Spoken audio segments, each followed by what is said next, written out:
Friends, welcome back to Viji school cooking. எல்லோரும் எப்படி இருக்கீங்க? சேஃபாக இருக்கீங்களா? இன்றைக்கான குக்கிங் வீடியோவில் நாம் வந்து republic day special try colour sweet தான் பார்க்க போகிறோம். நம்மளுடைய தேசிய கொடி கலர்லேயே ஒரு ஸ்வீட்டு ரொம்பவே வந்து சிம்பிளாக ஈஸியாக செஞ்சிடலாம். ரொம்ப வந்து இன்க்ரீடியன்ட்ஸ்லாம் நிறைய இல்லாமல் ரொம்ப வந்து குறைவான இன்க்ரீடியன்ட்ஸ், முக்கியமாக பார்த்திங்கன்னா நெய், எண்ணெய் இது மாதிரி எதுவுமே இல்லாமல் வெறும் ரவை, சர்க்கரை, தண்ணி, இந்த எசன்ஸ் இதை வச்சே வந்து இந்த ஸ்வீட்டை வந்து ரெடி பண்ணிடலாம். ஓகே ஃப்ரெண்ட்ஸ், வாங்க இப்போ இந்த சூப்பரான ட்ரை கலர் ஸ்வீட் எப்படி செய்யலான்னு வீடியோக்குள்ளே போய் பார்க்கலாம். போகிறதுக்கு முன்னாடி நம்ம சேனலில் புதுசாக பார்க்குறவங்க வீடியோவை ஸ்கிப் பண்ணாமல் முழுவதுமாக பாருங்கள். பிடிச்சிருந்துச்சின்னா சப்ஸ்கிரைப் பண்ணுங்கள். கூடவே இருக்கிற பெல் ஐக்கானை ஆலில் செட் பண்ணி வச்சுக்கோங்க. கூடவே இன்ஸ்டாகிராம், ஃபேஸ்புக்கையும் ஃபாலோ பண்ணிக்கோங்க. இப்போ வாங்க வீடியோக்குள்ளே போகலாம். நான் முதல்ல வந்து ஒரு கடாய் ஒன்று எடுத்திருக்கேன். அதில் வந்து ஒரு 1/4 கப் அளவுக்கு ரவை சேர்த்துருக்கேன். ஸ்டவ்லாம் நான் ஆன் பண்ணலை. 1/4 கப் அளவுக்கு ரவை சேர்த்துக்கோங்க. அதே கப்பில் 1/2 கப் அளவுக்கு சர்க்கரை சேர்த்துக்கோங்க. அதே கப்பில் 1 கப் அளவுக்கு தண்ணி சேர்த்துக்கோங்க. இப்போ நான் ஸ்டவ் ஆன் பண்ணலை, அப்படியே தான் வச்சுருக்கேன். இப்போ இது கூட முதல்ல நாம் வந்து நம்மளுடைய தேசிய கொடியான காவி கலர், அதாவது ஆரஞ்சு கலர், அதை வந்து நான் 1 ஸ்பூன் அளவுக்கு சேர்த்துருக்கேன். நான் வந்து ஃபுட் கலர் சேர்க்கலை, ஆரஞ்சு ஃப்ரூட் கலர் தான் சேர்த்துருக்கேன். நீங்கள் வந்து ஃபுட் கலர் சேர்க்குறதா இருந்தாலும் ஓகே, சேர்த்துக்கலாம். ஃபுட் கலர் சேர்க்குற மாதிரி இருந்திங்கன்னா ஏலக்காய் தூள் கொஞ்சமாக சேர்த்துக்கோங்க. நான் ஆரஞ்சு ஃப்ளேவர் சேர்த்துருக்கிறதுனால நான் ஏலக்காய் தூள்லாம் சேர்க்கலை. இப்போ நீங்கள் ஸ்டவ் ஆன் பண்ணிவிட்டு எல்லாத்தையும் கலந்து கொடுத்து ஒரு 5 நிமிஷம் நீங்கள் ஹை ஃப்ளேம்லேயே வச்சு நல்லா வந்து மிக்ஸ் பண்ணிகிட்டே இருந்திங்கன்னா அது வந்து ஒரு அல்வா கன்சிஸ்டன்சிக்கு வரும். நான் காட்டுறேன் இப்போ அது எந்த கன்சிஸ்டன்சிக்கு வந்தால் நீங்கள் இறக்கலான்னு சொல்லிவிட்டு. இப்போ பாருங்கள், அந்த தண்ணி, சர்க்கரை எல்லாமே வந்து வற்றி இந்த அளவுக்கு வந்திருக்கு. இன்னும் கொஞ்சம் வந்து நம்மளுக்கு சுண்டுச்சுன்னா நம்மளுக்கு வந்து அந்த கன்சிஸ்டன்சி கிடச்சிரும். இப்போ நல்லா இந்த மாதிரி கலந்து கொடுத்துட்டே இருங்க. கட்டி பட்டுடுச்சுன்னா வந்து நம்மளுடைய ஸ்வீட் வந்து பர்ஃபெக்டாக வராது. இப்போது இந்த ஸ்டேஜ் தான் நம்மளுக்கு கரெக்டான ஸ்டேஜ். இது மாதிரி எடுத்தால் இது மாதிரி ஊற்றுற மாதிரி வரணும். இதுதான் வந்து கரெக்டான ஸ்டேஜு.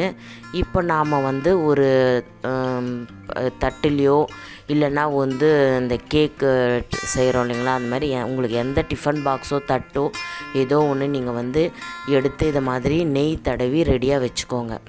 ஒரு கொஞ்சமாக நெய் எடுத்து சுத்திரி தடவிட்டு ரெடியாக வச்சுக்கோங்க. நான் வந்து இந்த பாக்ஸில் தான் வந்து செட் பண்ண போகிறேன், சில்வர் பாக்ஸில். இப்போது நீங்கள் ஸ்டவ் ஆஃப் பண்ணிவிட்டு இதை எடுத்து நீங்கள் அந்த நெய் தடவின அந்த பாக்ஸில் வந்து நம்ம வந்து ஊற்றிடலாம்.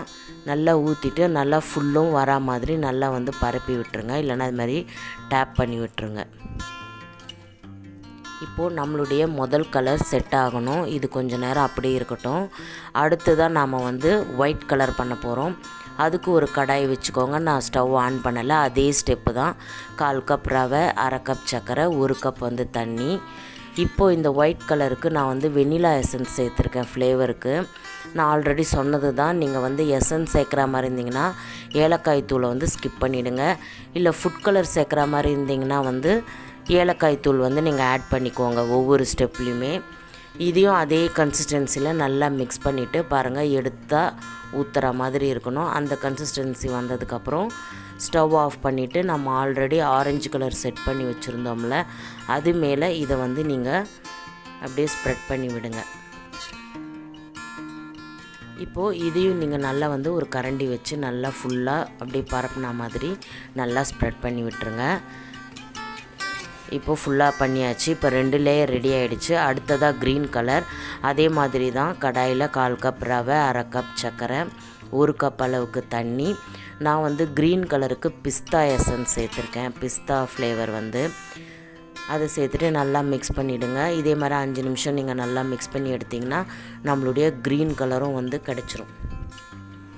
இப்போ இதையும் நீங்கள் வந்து நாம் ஆல்ரெடி செட் பண்ணி வச்சுருந்த அந்த ட்ரேயில் வந்து நீங்கள் இதை சேர்த்துடலாம்.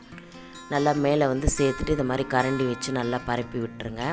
ஒரு கரண்டி எடுத்து அது பின்னாடி லைட்டாக நெய் தடவிட்டு இது மாதிரி ஈவனாக பண்ணி விடுங்க. மேலே கொஞ்சம் ஷைனியாக நம்மளுக்கு ஸ்வீட் நல்லா தெரியும். இப்போ இது நீங்கள் 1 மணி நேரம் அப்படியே விட்டுறணும். நார்மல் ரூம் டெம்பரேச்சர்லேயே விட்டுட்டு எடுத்து இதை மாதிரி ஒரு பிளேட்டில் கவுத்து பாருங்கள். ரொம்ப சூப்பரான நம்மளுடைய ஸ்வீட் வந்து செம்மையாக செட் ஆகியிருக்கு. நல்லா லேயராக நம்மளுடைய கொடி கலருக்கு செம்மையாக வந்து இந்த ஸ்வீட் ரெடி ஆகிருக்கு. இப்போ இதை நீங்கள் வந்து உங்களுக்கு விருப்பமான ஷேப்பில் கட் பண்ணி நீங்கள் சர்வ் பண்ணிக்கலாம். ரொம்பவே சிம்பிள் தான். இந்த ரிபப்ளிக் டேக்கு இந்த ஸ்வீட்டை செஞ்சு உங்கள் வீட்டில் நீங்கள் வந்து செலிப்ரேட் பண்ணுங்கள். ஒன்ஸ் அகெயின் எல்லாருக்குமே ஹாப்பி ரிபப்ளிக் டே. நம்மளுடைய வீட்டில் நம்மளுடைய தேசிய கொடி கலர்லேயே ஒரு ஸ்வீட் செஞ்சு இந்த ரிபப்ளிக்கு நீங்கள் செலிப்ரேட் பண்ணலாம். ரொம்பவே சூப்பர் சிம்பிளாகவும் இருக்கும், ரொம்ப டேஸ்ட்டாகவும் இருக்கும். நீங்கள் ஃப்ளேவரான எசன்ஸ் சேர்த்து ஒரு டேஸ்ட்டாகவே ரிச்சான டேஸ்ட்டாகவே இருக்கும். ஓகே ஃப்ரெண்ட்ஸ், இந்த ரிபப்ளிக் டேக்கு இந்த ஸ்வீட்டை ட்ரை பண்ணி பாருங்கள். எனக்கு கமெண்ட்ஸில் எப்படி இருந்துச்சுன்னு சொல்லுங்கள். கண்டிப்பாக உங்கள் வீட்டில் இருக்கிறவங்க எல்லாருக்குமே இந்த ஸ்வீட் பிடிக்கும்னு நினைக்கிறேன். ட்ரை பண்ணிவிட்டு கமெண்ட்ஸில் எப்படி இருந்துச்சுன்னு சொல்லுங்கள். நெக்ஸ்ட்டு ஒரு இன்ட்ரெஸ்டிங்கான குக்கிங் வீடியோவில் சந்திக்கிறேன். Until then it's by from Viji. நம்ம சேனலை சப்ஸ்கிரைப் பண்ண மறந்துடாதீங்க.